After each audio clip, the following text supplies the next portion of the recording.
Hello people, my name is Shantanu Vyas. This is Sports Angle you're watching, and we're going to be talking about the IPL and how it's unfolded during this week.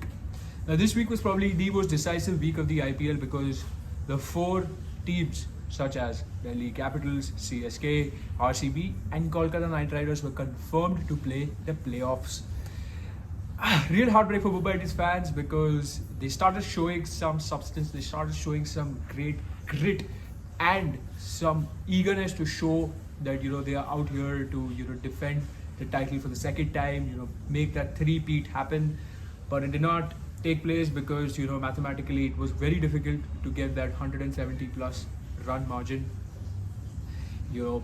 But it is what it is, and Mumbai Indians tried really hard from the first over. You saw Ishan Kishan and Rohit Sharma, going for it. So it was never like there was a huge doubt about the commitment of the players. But this video is not going to be much about who won and what went wrong for certain teams. I'm going to do a separate video about that, about the IPL, who are the biggest winners and who are the biggest losers, and let's see what we can expect in the mega auction. This video is purely going to be as to how we assess the teams going into the playoffs and certain teams like the Mumbai Indians and Kolkata Knight Riders, why they were till the end involved into that playoff race. So without wasting much time, let's just get into it. Ladies and gentlemen, the playoffs are here.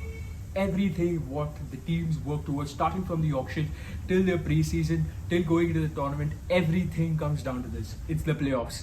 This is what everybody wants to see, is every of their team giving it till the end. They want to see 100% output which is out there to win that golden trophy.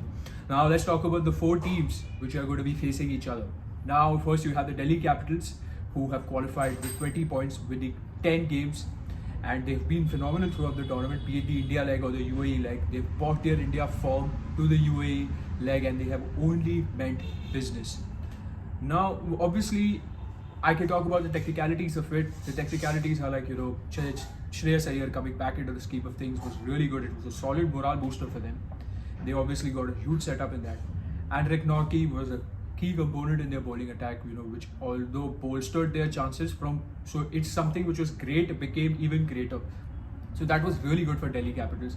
However, on the other part, you see from a morale standpoint or from a motivation standpoint, last year they made it to the finals. They lost against Mumbai Indians. There's no shame in that because Mumbai Indians are 5-time champions and it's a champion side which has been playing stellar cricket over the last few years, and it's a very well-run franchisee, so you don't have to be feeling ashamed of yourself. It's just that at that day, Mumbai Indians were far better in all three departments of the game.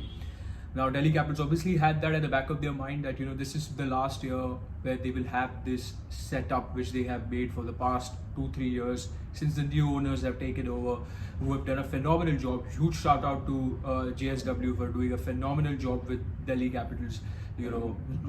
Starting from the brand revamp to getting in good players, good fringe players, as well as promoting the youth. They've also understood that their core lies around the likes of Rishabh Pant, Kagiso Rabada, Shreyas Iyer. They're really important cogs in their wheel. So that was really important, and I think that is where they thought that these 2 years were their best chances of winning the championship, and they've really gone all out for it. Despite losing last year's final, they still have Steven Smith, coming to the scheme of things, which is really good to have a lot of experience for the young likes of Rishabh Pant. Now, obviously that's the motivation factor of it. But if someone has to be really redeeming themselves, it was Chennai Super Kings. Chennai Super Kings last year was not at the very best of their form. This is not a Chennai Super Kings side I have heard of which does not make it to the playoffs. They are always there in the scheme of things and very competitive when it comes onto the field. But this year they had a point to prove. They were playing in India.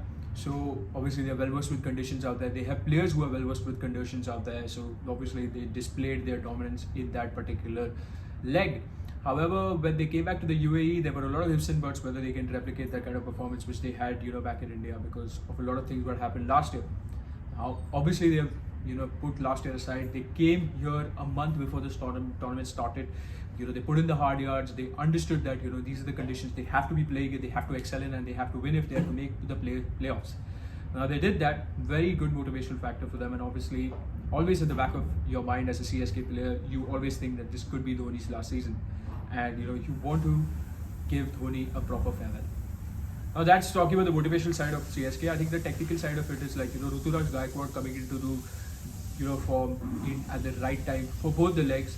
it wasn't like, he was alienated to the Dubai conditions, or almost felt like he would at the back of his mind. Their bowlers have clicked very well. Shardul Thakur has delivered wherever he has to be. He's developed as a player massively throughout the last 18 months or so. So you have seen that, come out in the right form and shape.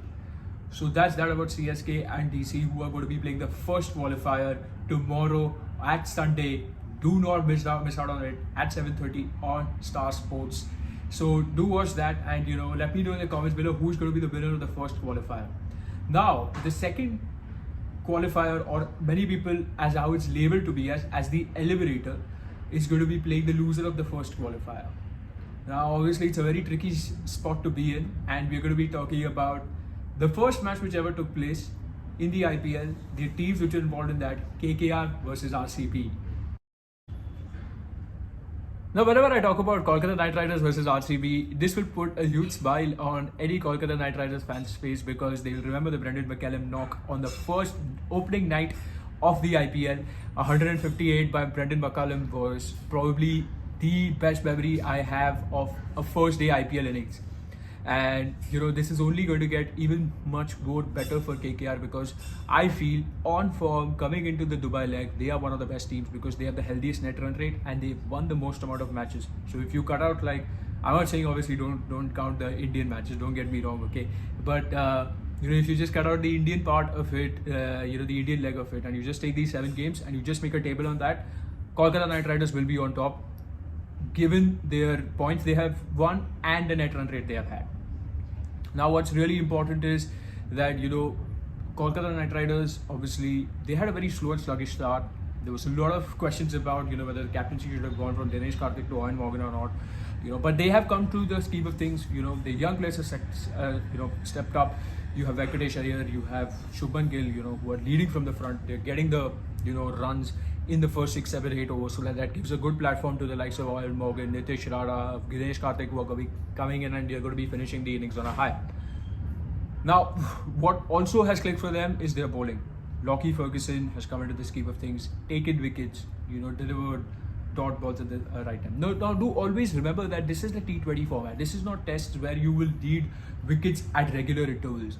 You need to limit the flow of runs. At the end of the day, if you are allowed to restrict the opposition to 123 for 5 or 123 for 7, that's much better than having 185 for 9, where you although have taken more wickets, but you have almost increased the required run rate till 9 and over.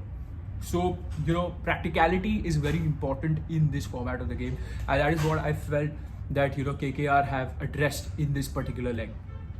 Obviously, behind the scenes, with Brendan McCullum, Abhishek Nair, they have been having good mentorship sessions with the young lads, and they have shaped them up to understand the pressure and nitty-gritties of the game, starting from their fitness to their nutrition and everything. We all know how Abhishek Nair has helped the likes of Dinesh Karthik. He's helped the likes of Rohit Sharma, to shape up their cricket careers through various things. Dinesh Karthik has even said that although he lived in Chennai, he came down to Mumbai, had like a boot camp with him where he would swim, go trekking, and he said that most of it was not to do with physical endurance, it was more to do with mental endurance, and absolutely has hit the nail hard out there, because cricket or any sports, if you have to excel at the highest level, is more about your mental endurance than about your physical endurance.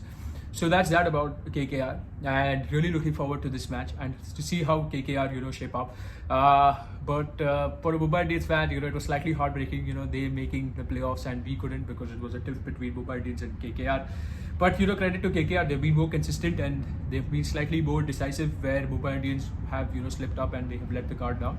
But never mind. Bring on 2022, bring on Wankhede, and we have our fans back hopefully, and we hopefully have a good show.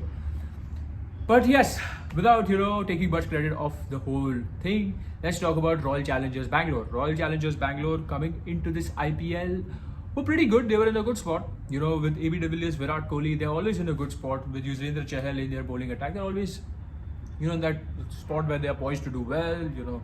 There's a lot of expectations of Virat Kohli and AB de Villiers. Obviously, if you have two superhumans, you have to perform. And somehow they did not deliver the goods. Like last year, before going into the playoffs, they lost 5 on the trot. That's not good. right? But this year they have fixed that. This year they have taken care of the momentum, their mentality, and most importantly, their key players. They've understood that every match day, it will not come down to Virat Kohli and AB de Villiers. A third player has to be stepping up, and that in this was Glenn Maxwell. Glenn Maxwell has been the find of the IPL and has been probably one of the biggest bargains going into this auction. Very, very fruitful in the middle overs to take on the spinners as well as the slog bowlers. So, wow, I mean, good hats off to the RCB management here, hats off to Virat Kohli for getting that absolutely spot on. And, probably that was the cog in the machine which RCB were missing. And, let's see if that decides to be the playoff factor for them.